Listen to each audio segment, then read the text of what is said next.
Film کا جنم 1913 میں مہاراشٹر کے فلم ساز اور ڈائریکٹر دادا صاحب پھالکے کی فلم راجہ ہریش چندر کی شکل میں ہوا۔ یہ دراصل اس فلمی بارش کا پہلا قطرہ تھا جو پھر مرحلہ وار ممبئی، مدارس، کولکتہ اور لاہور تک برسی، اور پچھلے 109 برس میں ایک سے ایک فلمیں دیکھنے کو ملی۔ ان میں وہ فلمیں بھی شامل ہیں جو زمان و مکان کی قید سے آزاد ہو گئیں اور اپنے زمانے کی فلمی بھیڑ چال کا رخ ہمیشہ کے لیے موڑ دیا۔ اس سلسلے کی ایک فلم 1957 میں ریلیز ہونے والی مدر انڈیا تھی، جس میں ظلم کے خلاف ایک بیوہ کی جدوجہد اور اولاد کی پرورش اور تربیت کے چیلنج کو دکھایا گیا۔ اس دور میں چونکہ بائیں بازو کے تخلیق کار ہالی ووڈ سے بالی ووڈ تک چھائے ہوئے تھے، لہٰذا عام آدمی کا استحصال کہانی کا نیوکلیس تھا۔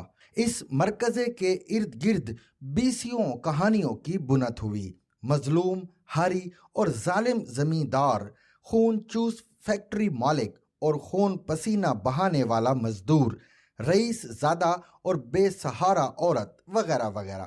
ساتھ ہی ساتھ مغل اعظم جیسی فلموں کے اثر میں کاسٹیوم فلموں اور تاریخی کہانیوں کی بھی فیتہ بند بھیڑ چال شروع ہوئی۔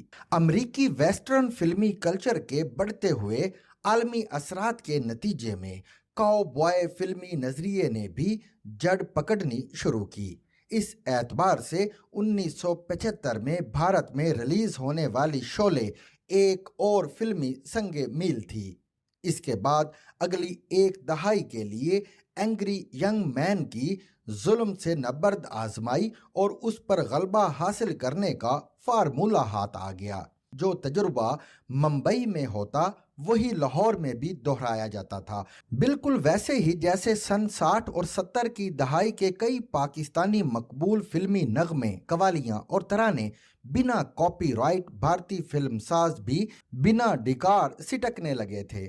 ہم ان کی کہانیاں فوٹو کاپی کرتے تھے اور وہ ہماری دھنیں غتربود کر لیتے تھے۔ رمیش سپی کی فلم شعلے نے 1975 میں بالی ووڈ کو ایک ہی جھٹکے سے روایتی نغماتی فلمی شاہکاروں کے فریم سے اٹھا کے کہانی کو ایک نئے میدان میں کھڑا کر دیا۔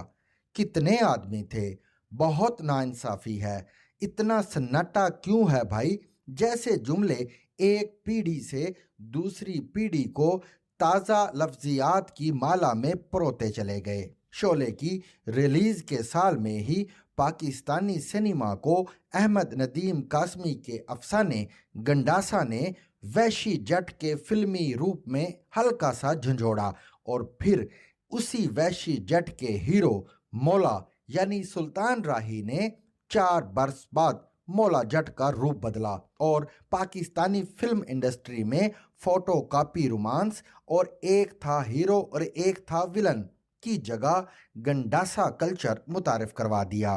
یعنی اپنا حق ناچ یا گا کے یا گڑ گڑا کے مانگنے کی بجائے گنڈاسا لہراتے ہوئے چھین لو۔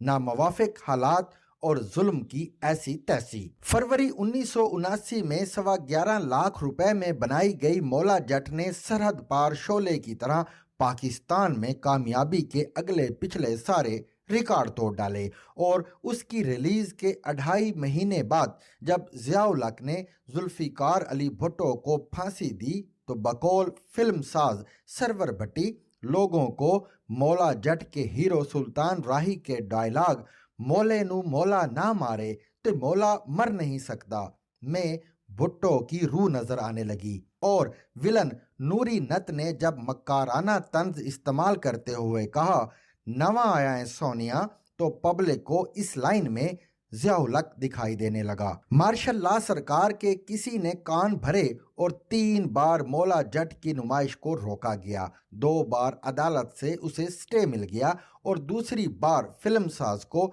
خود جا کے ضیاء صاحب کو سمجھانا پڑا کہ یہ قطعاً ایک غیر سیاسی فلم ہے۔ مگر گنڈاسا کلچر پاکستانی فلم اور سماج کے جست میں پھیلتا ہی چلا گیا۔ مولا جٹ کی ریلیز کے 43 برس بعد